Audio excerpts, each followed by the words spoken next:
My name's Max Roberts. I'm the Artistic Director of Live Theatre here, and it's my job tonight to act as Master of Ceremonies and introduce you to two people who are responsible for our latest production, A Walk on Park, which I hope you've all had the chance to see or are seeing tonight after to the show. We're going to talk for about half an hour or so, and then we might ask you if you'd like to ask us some questions. And also, you'll probably have noticed that there's a table with some books on there, and one of our guests tonight will be sitting at that table and might well sign some of your books, should you choose to purchase them after this event. But without further ado, we'll get on. I'll introduce Michael Chaplin and Chris Mullin.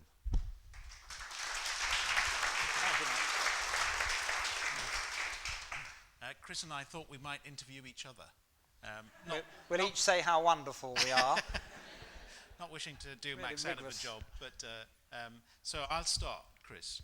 Maybe people would like to know a little bit about the circumstances under which you began writing a diary in the first place. Can you tell us a bit about that? I started keeping a diary on May the 12th, 1994, which was the night John Smith died. And I continued keeping one till the day that Gordon Brown walked out of Downing Street in May 2010. So the whole opus covers the rise and fall of New Labour. And it's in 3 volumes, 2 of which have been published and the 3rd of which will be published in September. And obviously the date on which you started was significant, but what was the particular impetus that made you sit down and start to record your life and your political career and so on? I'm not sure about that. There was a feeling, I think, at the time that the death of John Smith was a seminal moment and that things were going to change fairly dramatically. I think I must also, if I'm honest, have read Alan Clark's diaries around that time and thought, well, I could probably manage that. Minus the seducing of 3 women from the same family. And so you did quite clearly have it in mind to publish the diaries eventually? Yes, I'm a journalist by profession, and so I thought it would be a bit later, actually, than it has been. I decided with great trepidation to publish the first volume while I was still in Parliament, because I was actually concerned that when I left Parliament, there might be nothing useful to do.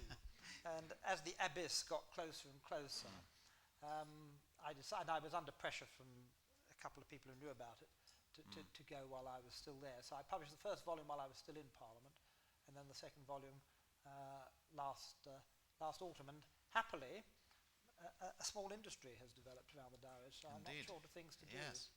And to what extent were your colleagues in Parliament and government aware of the fact that you were keeping a diary and recording them as well as yourself? Well, not at all to begin with. Not at all, really, I suppose, until the first volume was published. And then, of course, the second volume,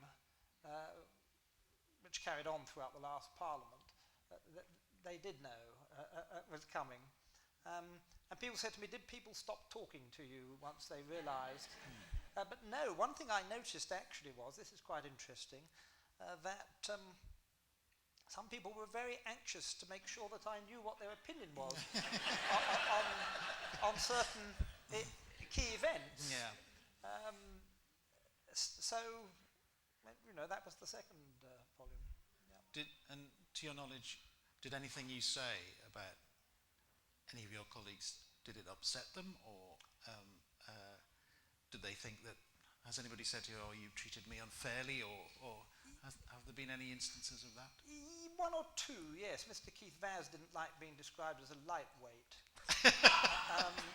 But I'm not sure I resile from that opinion, even with the benefit of hindsight, though I probably am. The thing about a diary is, you're actually, if you're writing down what you feel at the time, which can easily be unfair to people. And there are a couple of things in the first volume that I regret, including in them. And indeed, one of the individuals concerned was quite upset, and I feel very bad about that, and I should have foreseen that and anonymised the quote or cut it out altogether. And by the time of the second volume, I think I'd learned a bit. Yeah. And so there wasn't any problems with the second volume. And my last question about the diaries themselves, what proportion of what you originally wrote in the end got published? I mean, is it 50% or 70%? No, or? it's about a third, I would say. Right. Somewhat more of the second volume, which I wrote in a much more tight way, because by that time I was definitely writing for publication, whereas the first volume is all sorts of... well, the first volume is the one I'm editing now, actually, or myself and Ruth Winston, who edited the diaries, are dealing with now. And because you're now going back 10 years, we're talking about events that happened between 94 and 99, there's quite a lot of dross that can just be left on the cutting room floor. Also, there's plenty of things that are not so interesting with hindsight and not so immediate. So and also, because it was the first volume and I'd never done anything like that before, there is too much of it. So yes, we cut out. I would say yes. The volume about to be published will be about a third. The last one though was perhaps more than that, at least half, perhaps. Right. So the editing job that Ruth had was considerable, but not quite as considerable as the job that we had when we began. Well, you had to very ruthlessly cut it down to a whole series of incidents. Well, that was a cue for a question from you, actually. I don't know Right. if you spotted Okay. that. Well, yes, when you first approached me at the Durham Literary Festival and said you were interested in the theatrical rights, I was perfectly happy to part with them, but I couldn't for the life of me see how you were going to do it. How did you do it? Well, we probably didn't have an idea at that stage either. I think, in fact, when we first came to see you in October in Durham, the idea at that stage was just to adapt the second volume from 2005, yes. 2010.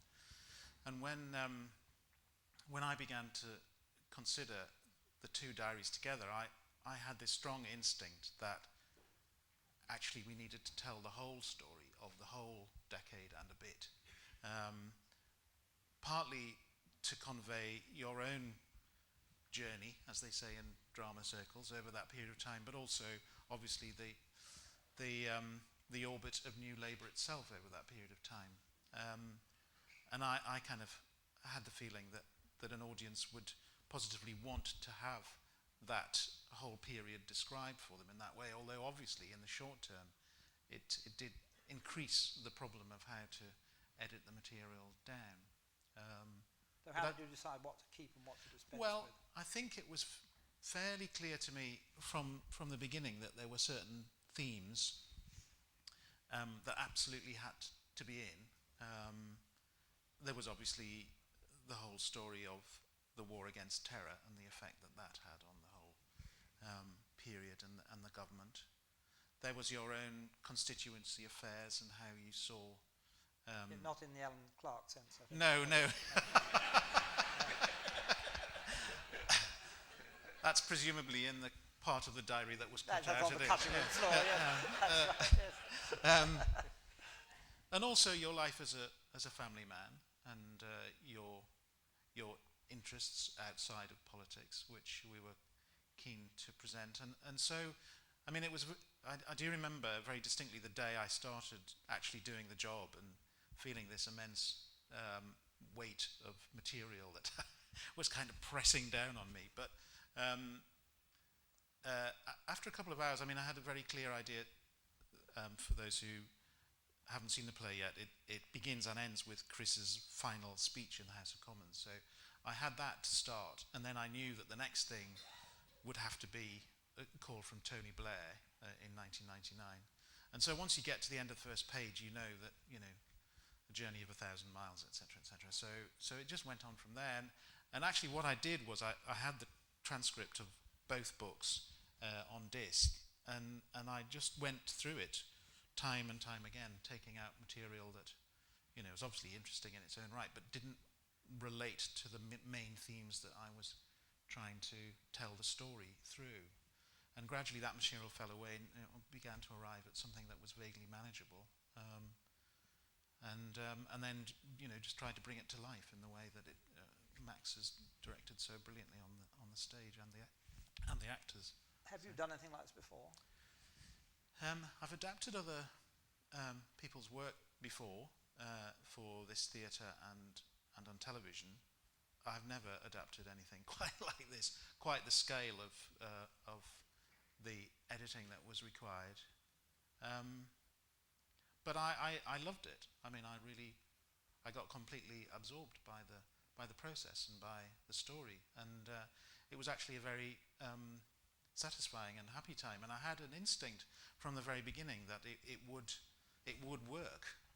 I think we both had. I don't know what your feeling was as someone who was involved as well from that first time. I remember reading the second diaries and enjoying them immensely. And yeah, you're right. I did actually, and then I had a cup of coffee with Claire Malcolm, who's the director of New Writing North, who organised the Durham Literature Festival that Chris spoke at.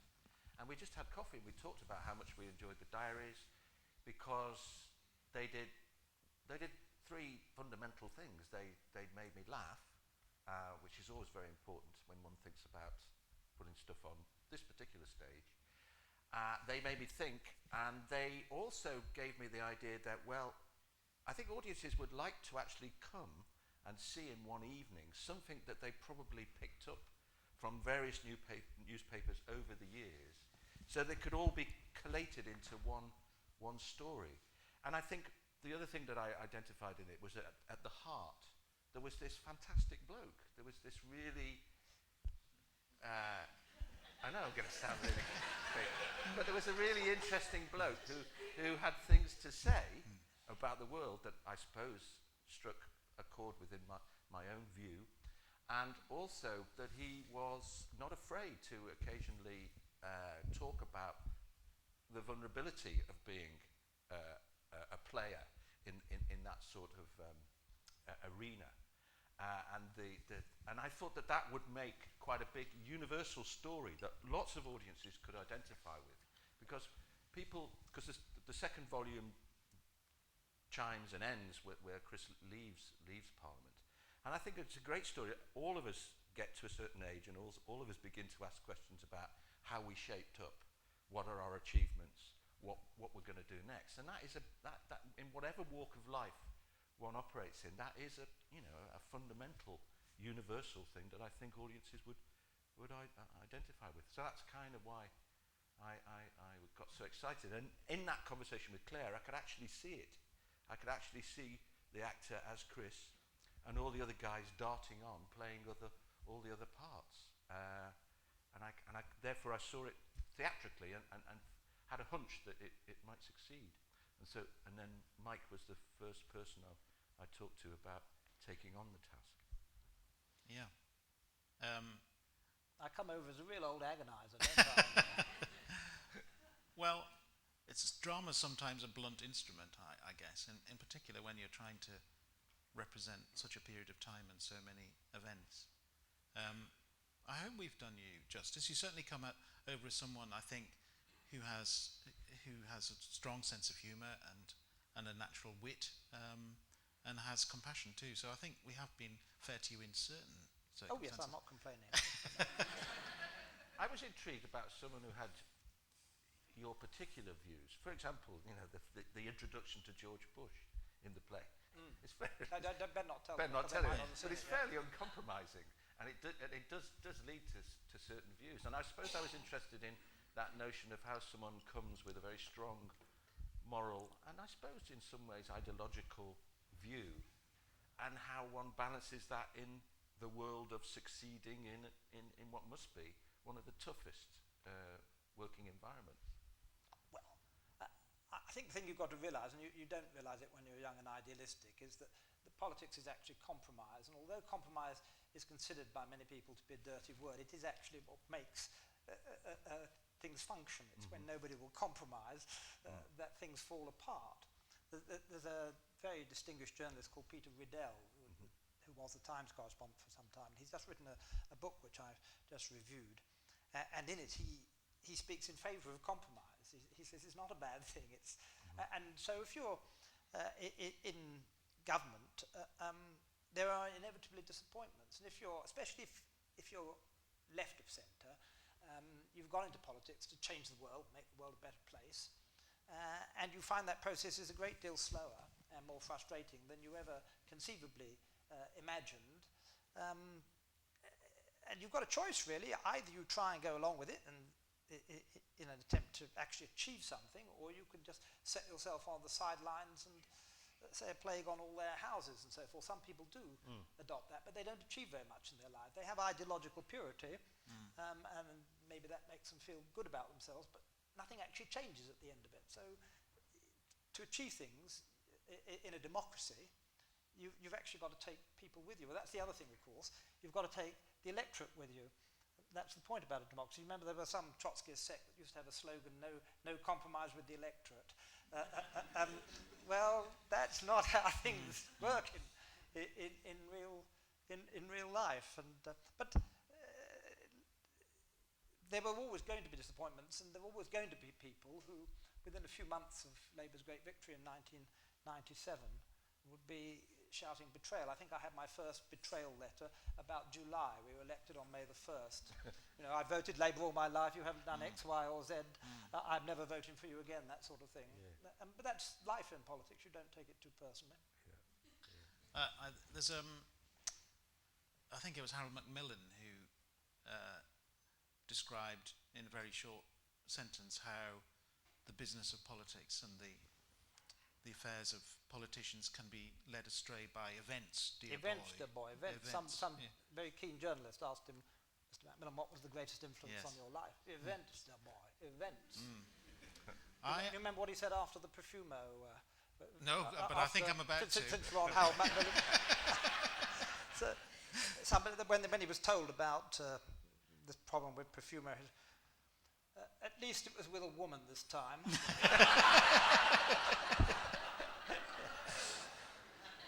I mean, one of the key events in the whole New Labour period was obviously 9/11 and all of the terrible things that flowed from that day.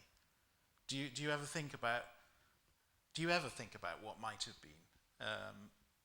I'm thinking in particular how things might have panned out for Tony Blair and the whole New Labour thing if that event had never happened. And indeed your own career. Well, yes, although there's a bit of angst about my own pathetic little career in the play, I never thought of myself as having a career. I mean, I was very satisfied to be elected to Parliament, represent the people of Sunderland South. And then I got a tiny bit more ambitious as I wanted to, as I say, achieve things. But yes, no, 9/11 was a seminal moment. I think everybody understood the world was going to change, and not necessarily for the better from that moment onwards. Actually, the Labour government was well on the course, on the road to being rather successful up to that time.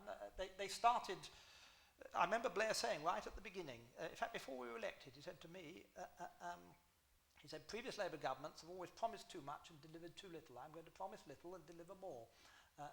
And he said, the other thing he said, I remember, was that they did most of their spending in the first 2 years and then found they were having to spend the next 2 years up to the election having to row back, which is exactly the wrong way round.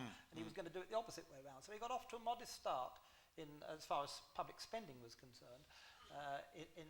But by around 2000, they were beginning to invest quite substantial sums, mainly the proceeds of growth, in the main public services, which they continued doing throughout the second term of office. And believe me, that did make a difference. I represented some of the poorest people in the country, and I can say with my hand on my heart that their lives did change significantly for the better. Yeah.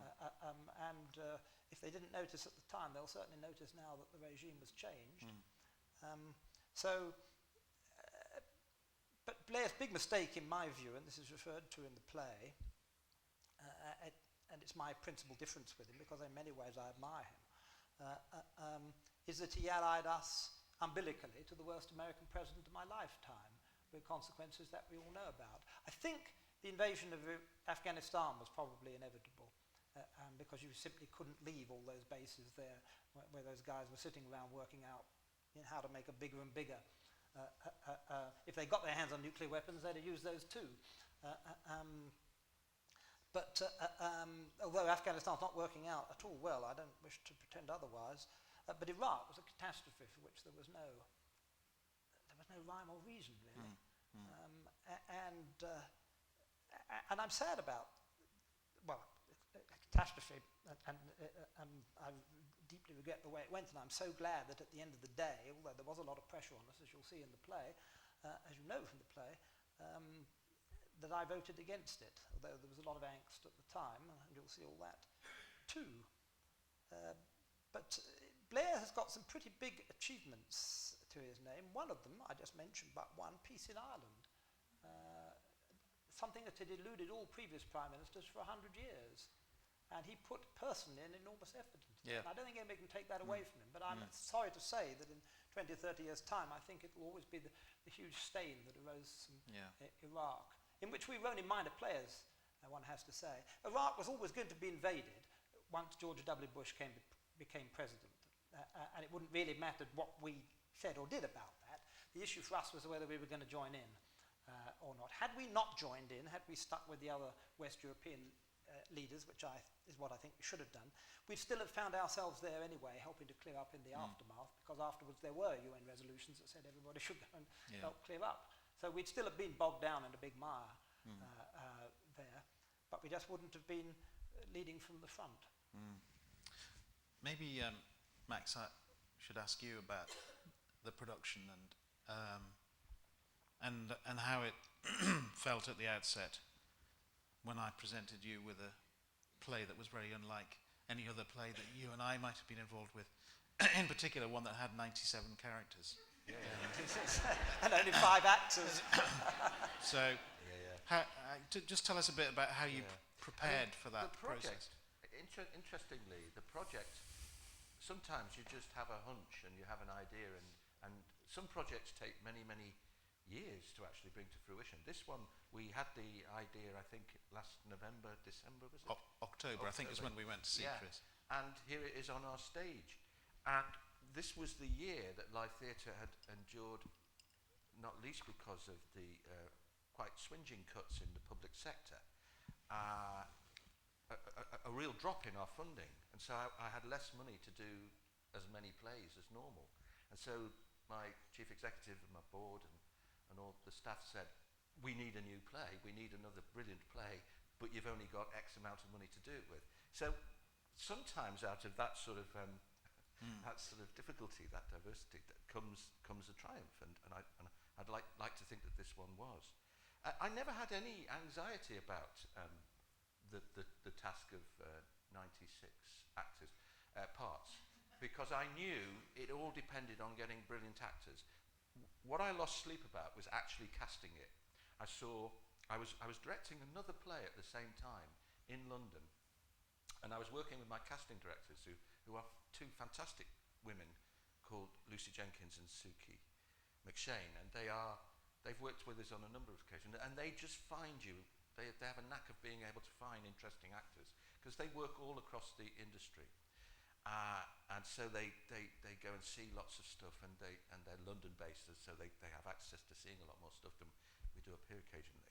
And they were able to set up some auditions. So at the lunch times and after the rehearsal period of the other play I was doing, I was seeing this stream of actors coming into the rehearsal room, and I was seeing loads of people who'd read it and felt that they'd like to have a go at playing Chris. But they were all actors, shall we say, of a certain age, and when you get to a certain age, you can't cope with learning vast amounts of material. So I was very anxious that we might have to actually go, oh God, I'll never meet an actor who's in their mid-50s who will be able to play this part, who can learn all that text. And I was seeing people, a lot of them looked like Chris, and they could sound like Chris, and they could even get the Didn't know there were so many of us about. But they just were not.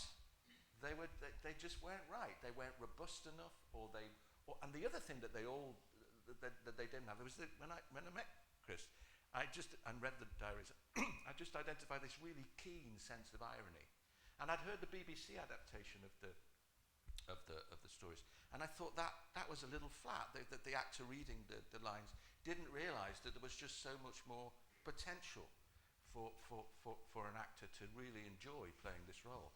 And then, when I was almost at despair, and I'd seen one guy who I thought, well, we could go with that. He's a very good actor, and he looks like Chris, and he's up for it. In walked John Hodgkinson. And John Hodgkinson is about 6'5". He's got a full head of hair, and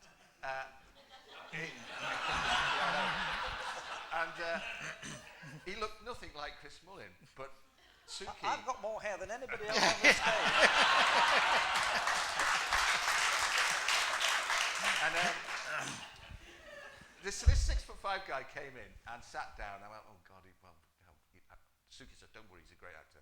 And so he then sat down and he read, well, he actually didn't read. He'd learnt the first 6 pages, and he just did them at me and the casting directors, and he was absolutely brilliant, and it just completely blew me away. And then we got chatting, and he read all the diaries and was a big fan of Chris's, and was desperate to do it. And what's more, said he would have a go at actually taking on the learning. So we got him up here for a week before we started real rehearsals, and it was just he and I in a room going through Michael's second draft, I think, and he cracked it. And then, of course, I had to cast someone who could play Tony Blair convincingly.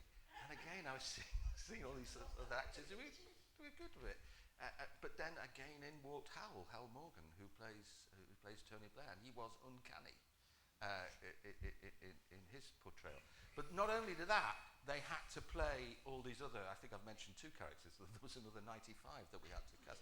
So then Michael and I got pieces of paper and literally said, well, they could do that, but no, they can't do that. We had a chart. Yeah. Because they can't speak to each other. No, we'll have to cut that down. So that's and also I thought because it took us across 3 different worlds: Westminster, Sunderland, the Northeast, and indeed Africa and the world. I thought it was really interesting to have women playing men and playing all the. So Philippa Wilson, for example, I think she plays the president of Eritrea. Or is it? No, she plays the Prime Minister of Ethiopia. She plays the Prime Minister of Ethiopia. Just get it right, Max, get it right. And she plays Chris's daughter, who at the time I think was 5. And I kind of liked that diversity, and I kind of thought that the audiences would love that. They love to see actors who are versatile and who have that ability to go from all those characters, because that's what was going to make it inherently theatrical, because it is quite a challenge to actually take all these words and make it into an interesting and entertaining and moving and engaging and funny, rounded theatrical event. So that's kind of, so I was very confident about seeing it on the stage, almost exactly as it is, but I was very anxious about the casting. And we were just so lucky to get John and Hal and then bring those other guys who are all local-based actors to the mix to play it. It was great fun doing. A wonderful team. Chris Mullin? Chris Huhn. Well, He's got a bit of a problem with his driving license. He's available. He's available. He can do it. Why couldn't you play yourself? Because I couldn't possibly learn all that stuff. Actually, I'm truly astounded by what John Hodgkinson has done. Just astounded. Either some of you will have seen it and some of you will see it this evening. But it's a stunning achievement. Yeah. How long did he have to do it? 4 weeks, 4.5 weeks. He's on stage for 2 hours and he dominates the proceedings. Yeah. And it's just awesome. Yeah, it is. I mean, I've just this afternoon been opening, in my capacity as chairman of the Heritage Lottery Fund, the Barnes Park in Sunderland, requiring a 5-minute speech. And yes, I spoke without notes, and yes, it is my home territory, but I can manage 5 minutes without notes on the subject, that... He's a very committed actor. To do it for 2 hours. He's a very committed actor, very experienced actor, and very dedicated, and he would do his work. He would come into rehearsals, and then he would go away from rehearsals and learn. And we had that extra hour together. And he was very committed to do it, because I was envisaging that we might actually have diaries all over the place. He might pick up a diary and read, some of the larger sections, but he said, no, I'd really like to go for it. And also, he's a lovely guy. We'd never worked before, we'd never met, and the rehearsal room was absolutely joyous. And we invited Chris in to see. I was going to try and get him in a lot more, but he was so busy, he wasn't able. But he eventually came in to see a run-through of Act 1 upstairs in the rehearsal room.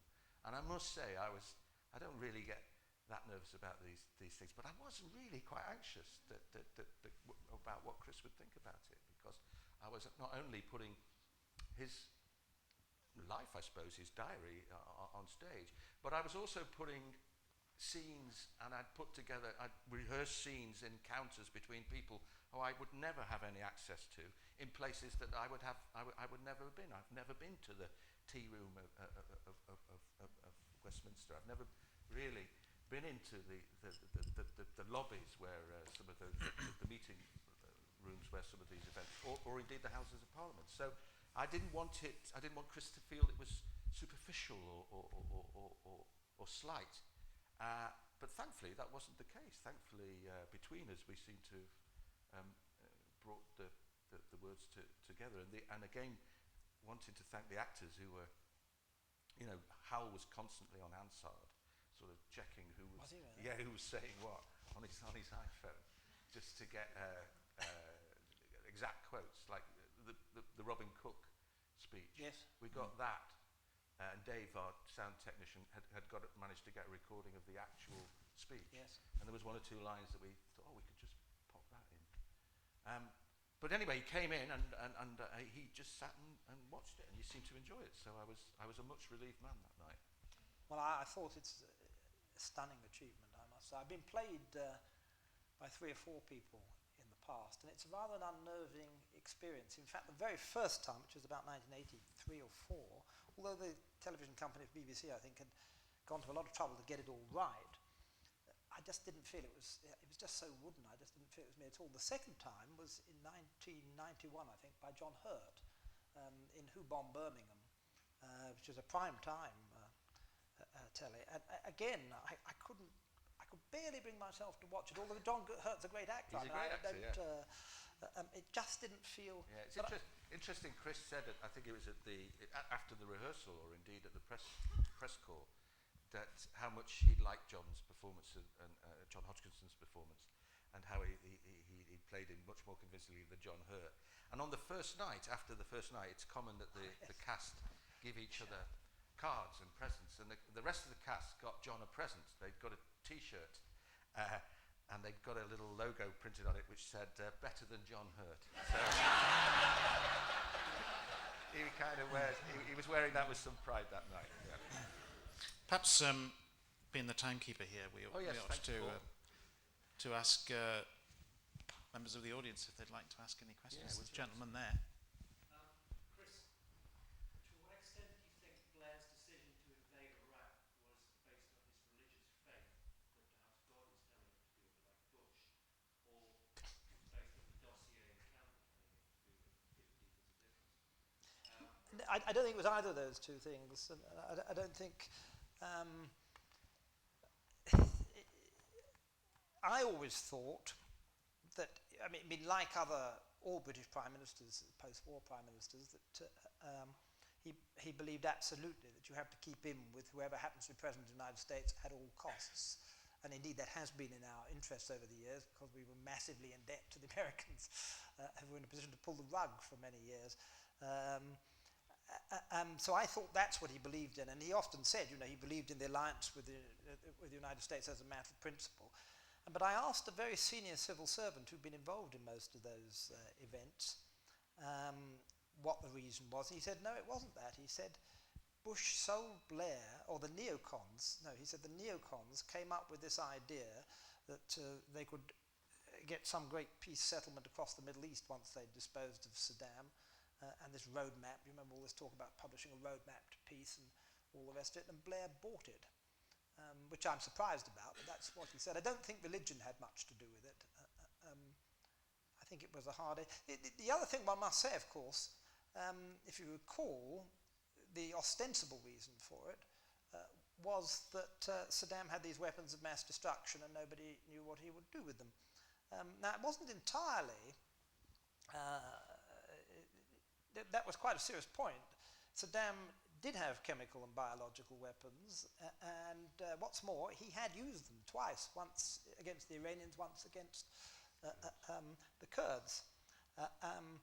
He had been trying to develop nuclear weapons, but he didn't have the delivery capacity. But he did manage to land a rocket in Israel once, one of his Scud missiles. So he was not somebody to be... You couldn't just say, well, close your eyes to what was happening. And then he was giving these United Nations inspectors the runaround. Even Hans Blix. I mean, I know it's common to say, oh, Blair, that the government and the Americans knew that he hadn't got weapons of mass destruction. Well, I don't believe that for a moment. I believe our security services did believe firmly that he had those. How do I know? Because 3 months after the invasion of Iraq, the deputy head of MI6 said to me that he was still confident something would turn up. And the great mystery for a long time was why Saddam, if he didn't have this stuff, because the thing about chemical and biological weapons is that they evaporate or something happens to them over time that renders them ineffective, and so you've got to renew them. And clearly he hadn't had the capacity to do that because there had been very tight sanctions on Iraq.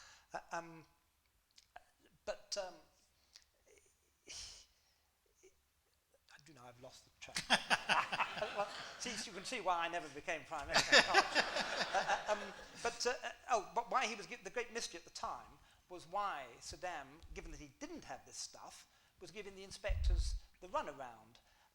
And the answer to that only became clear when Saddam was captured and interviewed in captivity, and he said, which I don't think anybody had realized, that he was much more afraid of the Iranians than he was of the Americans, and he needed the Iranians to go on believing that he had this stuff to stop them getting revenge for the terrible things he'd done to them. And that's perfectly logical when you think about it. He just rather underestimated the determination on the part of the Americans. I remember Blair saying at some crucial stage, a couple of months before the invasion, he said Saddam has made the wrong calculation at each turn so far, and there's no sign that he's about to make the correct one. Even Hans Blix, the UN inspector, believed that Saddam probably had the stuff. So there were good reasons for believing he did. The argument for not invading, however, was that there were other ways of dealing with it. Containment, for example, imperfect though it was working and had for a number of years. Is there another question? Yes. Could I ask about laughter? I've seen the play, enjoyed it hugely, and it is full of laughter. Every couple of minutes or so, and some very good laughs. I haven't read the diaries. How full of laughter are they? And how full of laughter was the whole experience? Because on reflection, having seen the play, I was saying to myself, there's so much tragedy in this.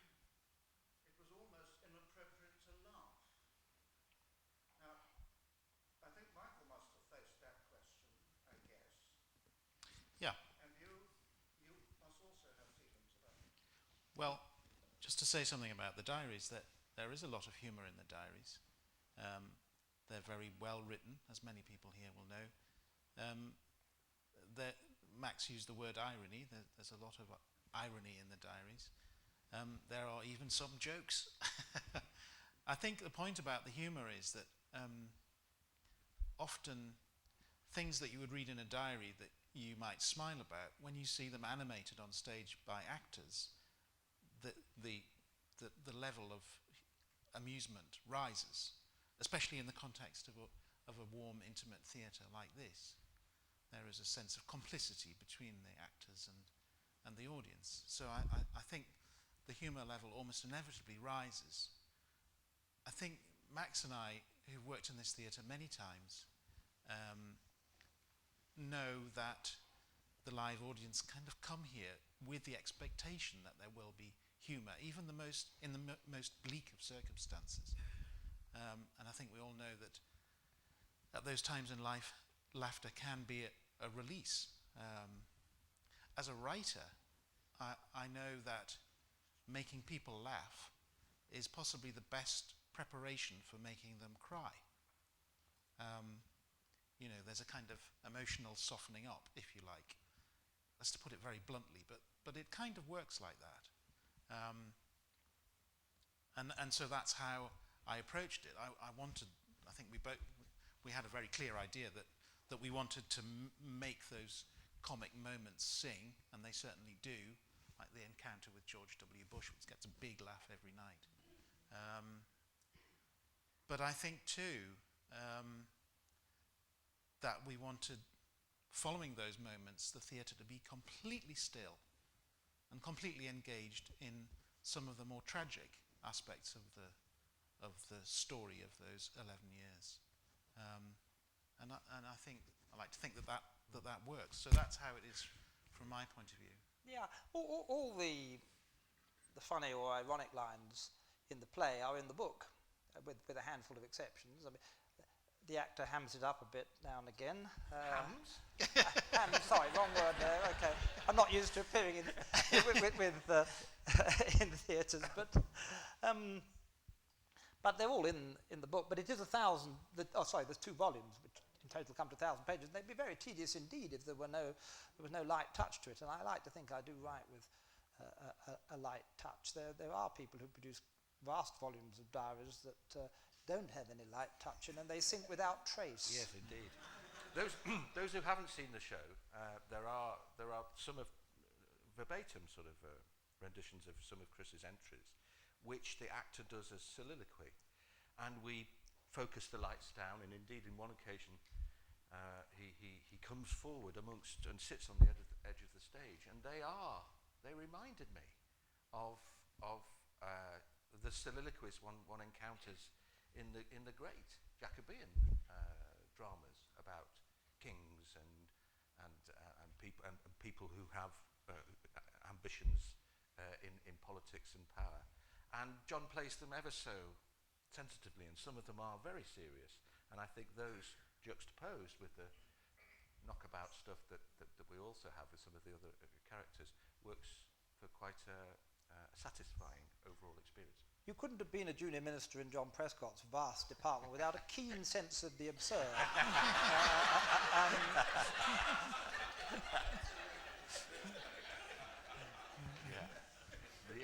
Yes, thank you. Yes? Could you talk a little bit more about when John Smith died and your decision, knowing it was momentous, as any death of a leader would be, but your feelings about them and why you decided, yes, I'm going to start? Well, I am, as I say, a writer by profession, so I'm always bursting to write something down. I think one of the things about a diary is that if you're in government or something like that, it's a safety valve. I mean, I'm not one of those MPs who used to leak everything to the press or being a rent-a-quote. So I used to get, when I was chairman of the Home Affairs Committee, the answer phone would stack up with calls from the Today programme or whatever, wanting a comment on whatever was going on at that particular time. But I ignored all those, or not all, but most. And also there are some things anyway that, out of loyalty, you can't say at the time. But you can write them down in a diary, and you can eventually publish the diary. There's an argument about how long you should wait after you've... that's a tricky argument, that. I arguably should have waited another year or two till Labour was out of office before publishing perhaps the first volume, although we were dealing with events by then that were 7, 8 years old. And the third volume that will be published shortly is dealing with events that are between 15 and 12 years, 11 years ago. But the first volume or the last volume, however, the one that was Decline and Fall, deals with the last Parliament. But again, the election in May 2010 was such a decisive moment. Everybody who was in power before is now out of power. So I felt I could do that. But it's a kind of safety valve. I would say that, yes. I often felt, when I was putting down what I really thought about something, that it was a safety valve. I wasn't... I was a little bit indiscreet anyway, not with the media, but among colleagues about what I thought about one thing or another. But not half as indiscreet as I was in the diaries. Did the lawyers who work for your publishers, when they were looking, did they have a look and did they suggest that things had to go, or was No, not you've been really. I fairly didn't libel anybody, as far as I'm aware. That's not a challenge, incidentally. Because I served in government, you have to you sign a form when you become a minister that you won't, and that obliges you to show anything you write, memoirs or whatever, to someone in the cabinet office. There's a lady in the cabinet office who goes through it. So I took the 4 ministerial years of the diaries, as it were, to her, and she went through them. Did she enjoy them? Yes, she didn't really approve, as she made very clear, but she could see that there was something in them. And they asked for a couple of deletions, both relating to things relating to security, but nothing more than that. Someone else? Yes, thank you. Question for Michael Chaplin. How much of this was a voyage of political discovery for you? How much of you been a political animal before you came across a set of political diaries? Yeah. There is a certain amount of discovery to be had. I mean, I like to think I'm a well-informed person, and certainly I've always had a very strong interest in politics. And before I started writing fiction, I was a journalist like Chris was for a number of years. And I think one of the pleasures, in a way, of working on the diaries and dramatising them was to use sort of long forgotten journalistic muscles, if I can put it that way, of kind of following particular stories and having instincts about, well, what's important and what's not, which is one of the skills that you develop as a journalist.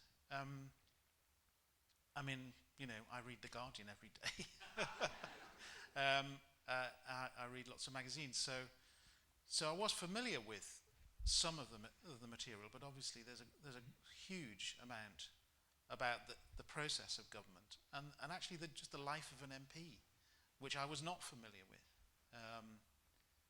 And I think one of the things that I did feel, you know, in the light of the expenses scandal and the consequent loss of trust that very many people have had in the political system and in politicians as a class generally, I have always felt that, of course, that, you know, there are people who abuse the system, and perhaps in those circumstances they were rather more than the customary few. But I do believe that many people who enter politics for entirely honourable reasons, and so that was I wanted to, in a way, emphasise, you know, that sort of strand of the diaries. But I didn't know much about life in the department of folding deck chairs, as Chris described it. And so there was many delightful discoveries to be made for the ordinary reader, and then as the dramatist thinking, oh, I could make a really good little scene about that, you know. So yeah. Question there? What's the bit happening? And mine's a more general question. You know, you seem a very astute person, and you've had 23 years in Parliament. Are there any conclusions, thoughts, and ideas that you think for changes that might have a beneficial effect on our Parliament in the future? Achievable changes that might produce a good result? There's an easy one, Chris. Well, there are a lot of things that ought to be achievable. I mean, I think one thing that's important is to change the method of funding of politics in this country. But there is a genuine problem. It's in both the main parties nowadays, Labour less so, are heavily dependent on the favours of individual wealthy individuals, and that's in fact all the three parties are. To a greater or less extent, and that's deeply unhealthy. I also think there's too much money washing about in the, thank God, nothing on the scale of the Americans. And so it was always my ambition to reduce the amount of money swilling around in British politics, to have a much tighter cap on what the parties could spend at general elections. to have full disclosure, which incidentally we achieved in 2000 in the teeth, I might add, of great resistance from the present ruling party. So that would be the first thing I'd want to do. There is a dilemma, however. The British public don't wish to join political parties on the whole. They don't wish to donate to political parties. They don't want their tax money to be given to political parties, but they all want to live in a democracy. And we poor, inadequate politicians are the people who have to try and square that circle. So, like with student fees as well. If I might just give you another example. All the students who at the moment want the taxpayer to foot the entire bill, many of them later in life will vote for political parties that promise to reduce their taxes. It's the same people, it's not two different sets of people, just the same people at different stages in their life. And I say it's the poor, inadequate politicians who have to try and grapple with this. So reducing the amount of money in British politics would certainly be one, and making the parties less. The other thing I'd really like to do, but I don't know any way of solving this, is to get much of the written media out of the hands of the handful of oligarchs who control it at the moment. The free flow of information is the lifeblood of democracy, and you can't have a proper democracy if a large part of what you see and read is controlled by a handful of oligarchs. John Major actually said to me that he gave serious thought in the mid-1990s to breaking up media ownership in this country.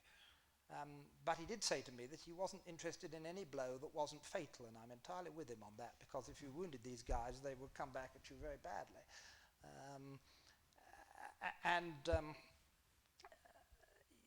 He did institute some sort of research into doing that. I know he did because I checked with someone who worked for him in Downing Street. The papers were buried very deeply, if not shredded. But they concluded there's not much you could do about it, and that's a source of regret to me. I personally, what I would have done if I was Blair, Blair's been criticised a lot for sucking up to Murdoch. What I would have done in the run-up to 1997, bearing in mind we had just lost 4 general elections in a row, and we couldn't even take a little punt, I think, on the outcome of a 5th one, I'd have gone, as Blair did, to Hayman Island, to the Murdoch Empire Jamboree. I'd have slapped him on the back, laughed at his jokes, and struck with deadly force in week 1 after the election. Question at the top from the balcony, yeah? Following on from the last question and the last answer, really, do you not think that New Labour actually neutered and hollowed out the Labour Party in the constituencies and in the wards, and took away from it a lot of foot soldiers that should have actually been out there for general elections? Well, in the run-up to the 1997 election, when people were very keen to get rid of the Tories, Labour Party membership under New Labour actually doubled. But many of those who joined were people who'd seen an advert in a paper that said send in £5, or it may even have been less than £5 at the time, and you can be a Labour Party member. But having done that in 1996 or 7, and then Labour sweeping to power by that huge majority, most of those people felt that their task was complete, and they didn't renew. And nor indeed did they turn up and do any work. I've met very few of them.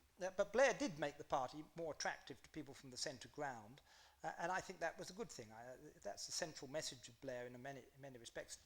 Cameron's had to do attempt the same thing with his own party, that you can't hope to win an election in this country unless you can take a fair swathe of the centre ground with you, and you have to drag your own party kicking and screaming into that position. And Blair certainly did that. What I think did cause enormous disillusion was the alliance with George W. Bush in the wake of 2001. I think we really suffered for that. We lost a lot of good, active people, and yes, it did lead to a drifting away of many dedicated members. I should say, such is the nature of politics, that this happens under every Labour government. There was nothing quite so severe as 201, 9/11, but under Harold Wilson as well. Whenever Labour's in government, the party goes into opposition. That's always been the case. I remember an old right-wing MP sitting me down about 6 months after we'd won by a landslide in 1997, and he said, "How come everyone in the party is so miserable and the country's so happy?" And I remember I also went to talk to the sixth form at Harrow School in about 2000,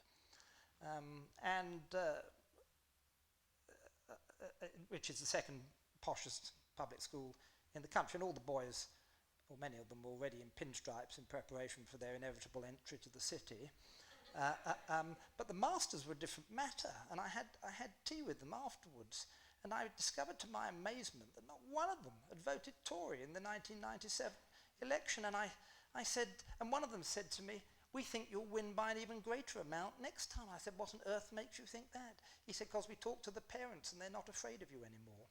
And that was Blair's great contribution. And no Labour government had ever won 3 terms of office. It's just a pity that the stain of Iraq and all that flowed from that, perhaps Afghanistan as well, but more Iraq, all that flowed from that caused such a big cloud to hang over this. Otherwise, I think it would have been seen as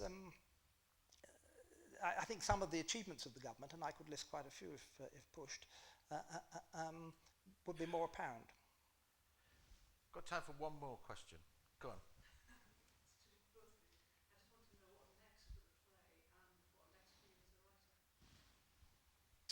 Sorry, next for the play? Yes. Oh, right. Well, that's really your I don't know. We'll see. We'll wait and see. Broadway, we think, don't we, Max? You laugh, but Pittman Painters got there, didn't it? It did, yeah. I don't think my sense of humour go down all that well with Americans, actually. They don't do irony. Well, your diary's coming out. Well, there's one more volume of diaries coming out, and then the project, as we like to call it in New Labour, will be complete.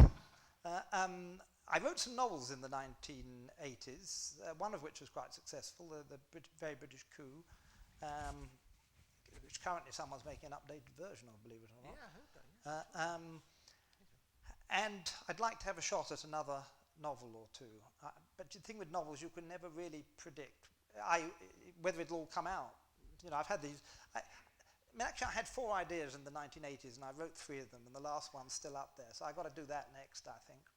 If you need anybody to adapt it, Chris, well, I think you are the man, without doubt. I was going to say that one of the great things about this project for audiences is they get 2 really brilliant writers who just happen to be living and working up here for the price of one. And maybe we should all talk about a political thriller. He's your man. He's your man. Can I make a plug? Yeah. To answer your question, ITV are about to make a single film, which is going to be on at Christmas of mine. But tomorrow I launch a book about the history of the Tyneside cinema, available at the cinema and all good bookshops. It's called Come and See: The Beguiling Story of the Tyneside Cinema. So. And it's a really nice book, I think. And there's some more books.